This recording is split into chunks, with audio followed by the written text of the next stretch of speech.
5 things every divorced Catholic should do. Number 1, make sure you're able to date.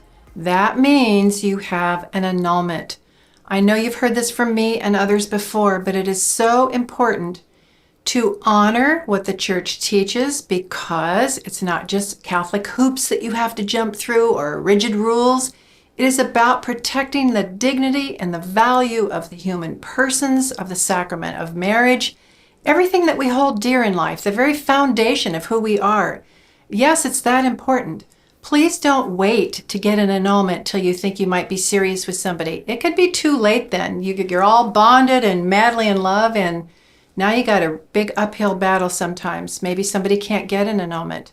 So we've done lots on this before. Please find out more about it.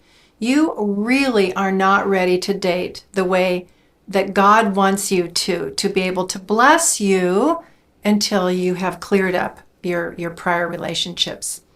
Number 2, make sure you're ready to date. That means emotionally, mostly. It means that you don't have any lingering attachments to your former spouse or guilt or shame. I know a lot of people who've gotten annulments and have remarried, but one or both of the spouses is still inordinately attached to the prior spouse, and it's out of fear or guilt. Fear that one will take them back to court. It's guilt for having been sinful or failed in the marriage in the first place, and you're always trying to make up for it. I know one guy who was married and had a few kids with his new wife, but he was still jumping every time his former spouse had called him for help or something, because he still carried a big ton of guilt, especially he'd had children with her. So again, these are deep emotional bonds and ties that even when the church declares through annulment that you had no marital bond, you still can have strong attachment and bonds sexually, parentally, legally.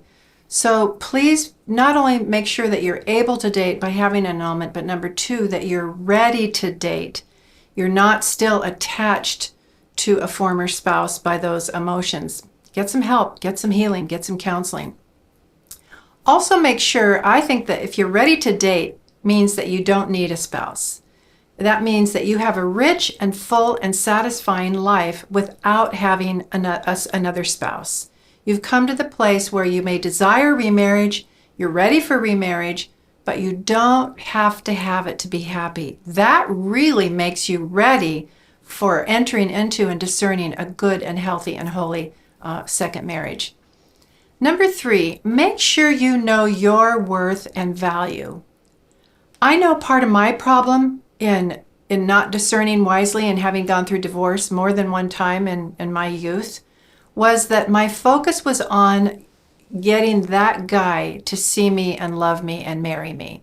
I had identified that he was wonderful or beautiful or whatever he was, and I wanted to be married to him. I never really thought about myself and what I really needed in all the deepest areas of my life and my worth and my value. So to get the prize, I tolerated a lot of things like dishonor and disrespect and being used and even sometimes abuse, because my focus was so much on getting what I wanted. I never really had the focus first on I'm made in God's image and I have value and worth, and I should never tolerate the kind of stuff that this person may be wanting me to tolerate. Pushing sexual boundaries is another thing that I tolerated and tried to negotiate. So number 3, make sure you know your worth and value, and you're not so much focused on the other person that you want, but do they have the eyes to see you and your goodness and value, and do they want you? Will they do whatever they can to properly love and pursue you? Number 4, make sure, and I know I've said this a million times, make sure you know exactly what you want and do not want. I am saying this all the time to my clients, my coaching clients. Make a list, get it out of your head with all those swirling thoughts and put it down on paper. What is it you have to have in a relationship? What is it you will not tolerate and can't stand? Put it down. Take a look at that.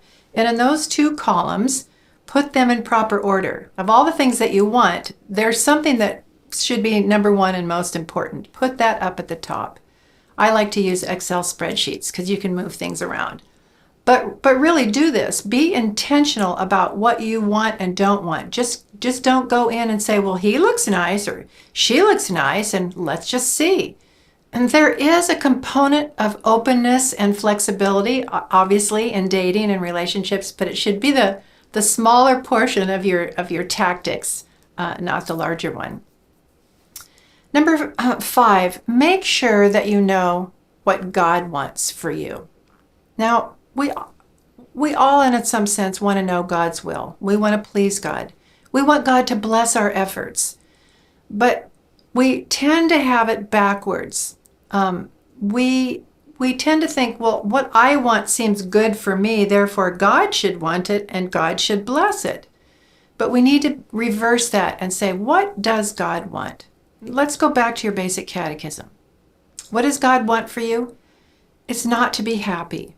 He wants you to be holy.